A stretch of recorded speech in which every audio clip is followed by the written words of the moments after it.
Un ovni cinématographique très intéressant qui se laisse regarder agréablement. Un film expérimental qui sort vraiment du lot parmi toutes les autres productions cannoises. À 84 ans, le réalisateur Jay-Z Skolimowski, qui a déjà fait Essential Killing, Deep End et 4 nuits avec Anna, nous propose un récit original basé sur la vision d'un âne qui contemple le drôle de monde qu'est le nôtre.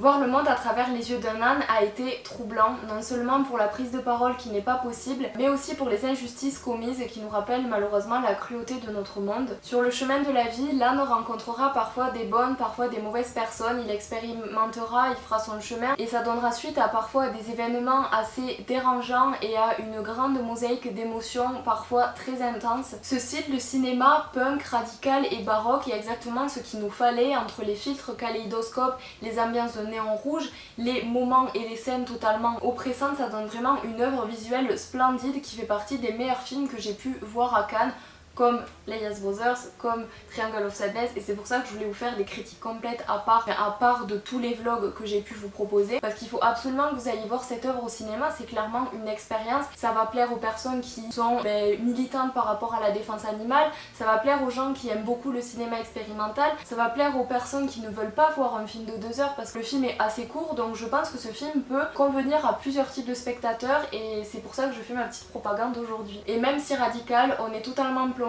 dans le prisme du regard de la bête qui est d'ailleurs plus humaine que tous les autres êtres vivants du film en fait, et j'entends encore les cris de joie dans la salle de spectacle quand Eo remporte le prix du jury qui est totalement mérité d'ailleurs. Pas mal critiqué pour sa cruauté mais largement apprécié par sa photographie, Eo restera l'une des plus belles tragédies que j'ai pu regarder cette année. Et petit post-scriptum, non, l'âne n'a pas été maltraité pendant le tournage. Il faut savoir qu'il y a eu 6 ânes au moins qui ont pu vaquer un peu à leur occupation comme ils voulaient. Le script était assez libre et ils pouvaient en fait se balader comme ils voulaient, et je maintiens encore une fois, petite info dans le vent, que les Polonais ont une touche et un talent que certains n'ont pas. J'aime beaucoup ce style de film expérimental et j'aime beaucoup ce que les Polonais peuvent proposer, notamment comme le cinéma iranien, vous savez que j'adore et que c'est vraiment un type de cinéma qui me plaît beaucoup. Mais voilà, je suis pas en train de dire que d'autres pays font moins bien les choses, mais je veux dire que j'apprécie vraiment ce style là. Je suis en train de dire que c'est vraiment à mon goût et que je vais surveiller ça encore plus de très près, et que j'avais vu, je sais plus comment ça s'appelle, Sirène, je vous mettrai l'affiche ici et la bande-annonce en description. Je l'avais vu il y a des années et j'avais trop aimé, et j'ai vu que c'était polonais, donc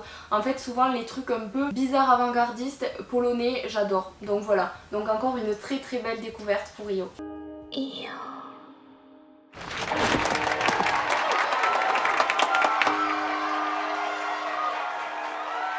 Niech się spełniają twoje wszystkie marzenia.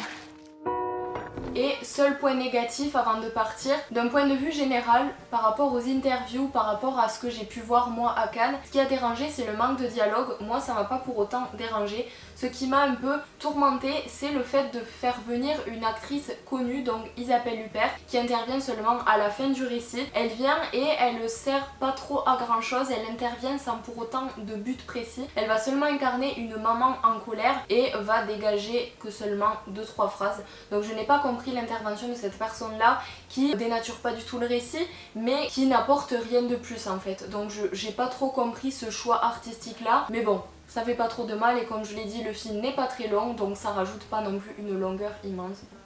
Voilà. Le cinéma de Jerzy a réussi à donner la parole à un âne, un être silencieux, et donc à lui donner la parole et donc à rendre tout simplement un grand hommage à tous les êtres silencieux de notre planète.